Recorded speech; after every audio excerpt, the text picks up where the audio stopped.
I'm trying to find my way in the world, you know, I'm trying to be somebody instead of just make money off everybody. If there's something on my mind, speak it. I think being humble is sexy. I know you're rich, I know you got $40 billion, but can you just keep it to one house? And that's our job. It's the spark. I just quit my job today, actually, because I wanted to come and do this. I think everybody shines in different things. We are hungry, please let us in. We are hungry, please let us in. But I love my childhood. Even though it was bad, I love it. You need to do something. He was an American rapper, author, actor, and poet. He's sold over 75 million records worldwide, making him one of the best-selling artists of all time. He consistently ranks as one of the greatest rappers ever. He's Tupac, and here are his top 10 rules for success. What do you think you're most known for? Your acting, your music, or the controversy that surrounds you? My big mouth. My big mouth. I got a big mouth, can't help it. I talk from my heart, I'm real, you know what I'm saying? Whatever comes, comes.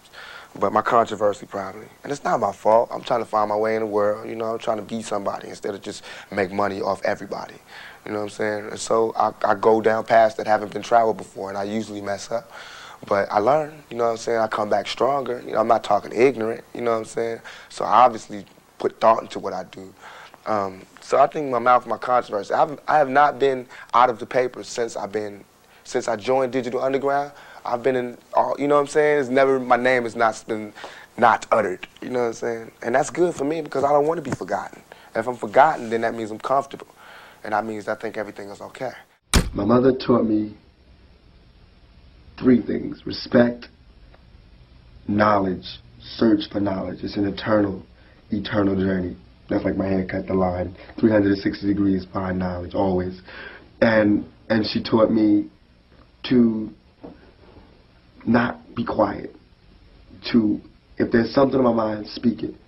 That's what God, that was the breath. She always taught, but also to listen. And she told me this little joke that God gave you 2 ears to listen and 1 mouth to speak. 2 ears and 1 mouth, common sense. 1 mouth, you should speak, but you should also listen. And that's where the knowledge comes from, listening. And once you get the knowledge, then you can speak. And it helps you. So she taught me respect, knowledge, and understanding, mostly, you know, just listen a lot. One of the characterizations made of rappers often is that they're very boastful. It seems like right now you're taking pains to be humble and look at things from a very realistic perspective. Is that accurate? I think being humble is sexy. It's too much money here. I mean, nobody should be hitting lotto for 36 million and we got people starving in the streets. That is not idealistic, that's just real. That is just stupid. There's no way Michael Jackson should have, or whoever Jackson, should have $1,000,000 billion and then there's people starving. There's no way. There's no way that these people should own planes and their people don't have houses, apartments, shacks, drawers, pants. I know you're rich. I know you got $40 billion, but can you just keep it to one house? You only need one house. And if you only got 2 kids, can you just keep it to 2 rooms? I mean, why have 52 rooms and you know there's somebody with no room? It just don't make sense to me. It don't. And then these people celebrate Christmas. They got big trees, huge trees, all the little trimmings. Everybody got gifts, and then somebody's starving. And they're having a white Christmas. They're having a great Christmas, eggnog and the whole 9. That's not fair to me. All the society is doing is leeching off the ghetto. They use the ghetto for their pain, for their sorrow, for their culture, for their music, for their happiness, for their movies, to talk about boys in the hood. You know what I'm saying? I don't want to be another I don't want to be 50 years old at a BET We Shall Overcome Achievement Awards. You know what I'm saying? Not me. You know, I want when they see me, they know that every day when I'm breathing, it's for us to go farther. You know, every time I speak, I want the truth to come out. You know what I'm saying? Every time I speak, I want to shiver. You know, I don't want them to be like, they know what I'm going to say because it's polite. They know what I'm going to say. And even if I get in trouble, you know what I'm saying? Ain't that what we're supposed to do? I'm not saying I'm going to rule the world or I'm going to change the world, but I guarantee that I will spark the brain that will change the world. And that's our job, is to spark somebody else watching us. We might not be the ones, but let's not be selfish, and because we're not going to change the world, let's not talk about how we should change it. I don't know how to change it, but I know if I keep talking about how dirty it is out here, somebody's going to clean it up.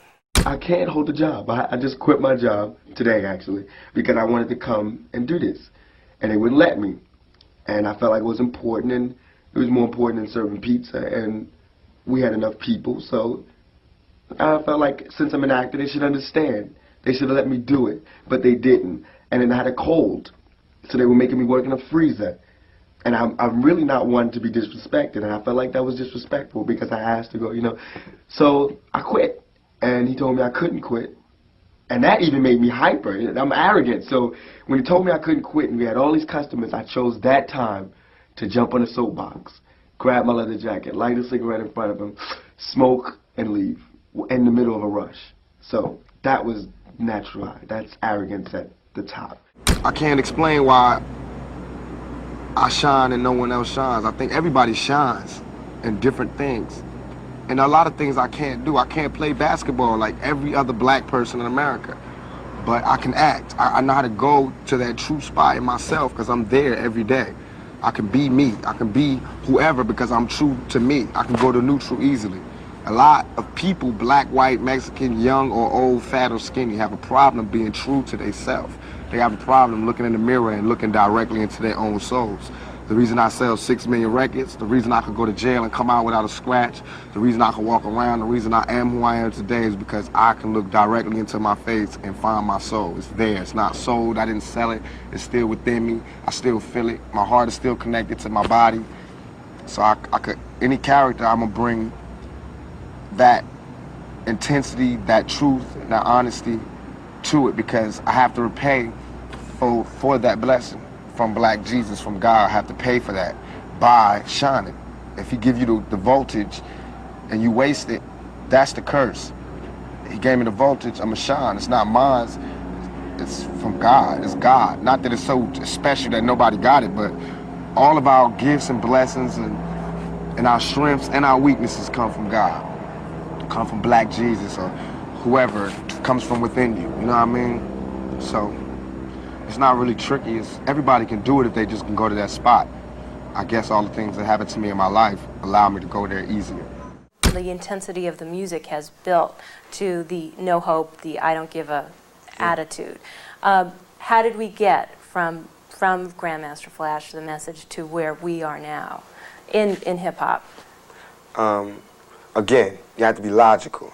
You know, if I know that in this hotel room they have food every day, and I'm knocking on the door every day to eat, and they open the door, let me see the party, let me see like them throwing salami all over I mean, just like throwing food around. Or they're telling me there's no food in here. You know what I'm saying? Every day, I'm standing outside trying to sing my way in. You know what I'm saying? We are hungry, please let us in. We are hungry, please let us in. After about a week, that song is going to change to, we hungry, we need some food. After 2-3 weeks, it's like, you know, give me all the food, breaking out the door. And after a year, and you just like, you know what I'm saying? I'm picking the lock, coming through the door, blasting, you know what I'm saying? It's like you hungry, you reached your level, you don't want any more. We asked 10 years ago. We was asking with the Panthers. We was asking with them, you know, with civil rights movement. We was asking, you know, now those people that were asking, they're all dead and in jail. So now what do you think we're gonna do? And we shouldn't be angry. And my raps that I'm rapping to my community shouldn't be filled with rage. You know what I'm saying? They shouldn't be filled with the same atrocities that they gave to me. In the media, they don't talk about it. So in my raps, I have to talk about it. And it just seems foreign because there's no one else talking about it.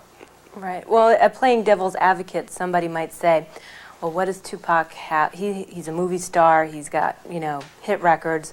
What does he have to complain about? And I'm going to tell you, it's like being the last person alive, you know what I'm saying?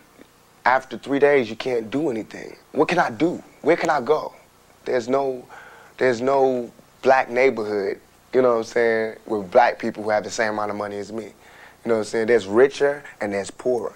There's no just, you know, did a movie, got a little bit of money. Living okay, black neighborhood. I have to be in a white neighborhood, so I don't fit in. That's hell. It's hell when you can't be around your peers. All my life I grew up around black people, poor people, but I can't live around poor people now because they'll rob me. And why would they rob me? Because they're starving, because there's no money here.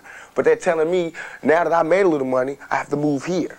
So it's not like no one's ever trying to deal with this section. They're just moving away from it. And we're gonna have more stars coming from the ghetto, but they're gonna all move this way. If you grew up happy, too happy, you know, like in fairy tale land. Not fairy tale. I mean, if you grew up where, you know, every Christmas you got a present and every birthday you got a present and every holiday was a holiday and everything was peachy. Your parents took care of everything and you just grew up. I don't think that prepares you for the world. You know, my mother had a really bad childhood and my father had a bad childhood and I had a bad childhood. But I love my childhood. Even though it was bad, I love it. I feel like it's taught me so much. And I feel like nothing can faze me. You know, nothing in this world, nothing can surprise me. It might set me back, but only momentarily, only to spring back. And I think it's helped me to learn. It really did help me to learn. And since my mother had a bad childhood, she knows the importance of being honest and the importance of facing each situation as it comes and not dealing in fairy tale land. Being realistic about the problem and analyzing it and solving it. See what you can do to solve it. So if you have a happy childhood, you tend to want your child to have a happy childhood. So you tend to want to keep the bad things out. And I don't think that's good because you don't prepare them for the world. So basically, you have to be realistic with your kids. Right, If you there's definitely have to something be wrong out there, realistic. You have to let them know You should that tell it's them. wrong.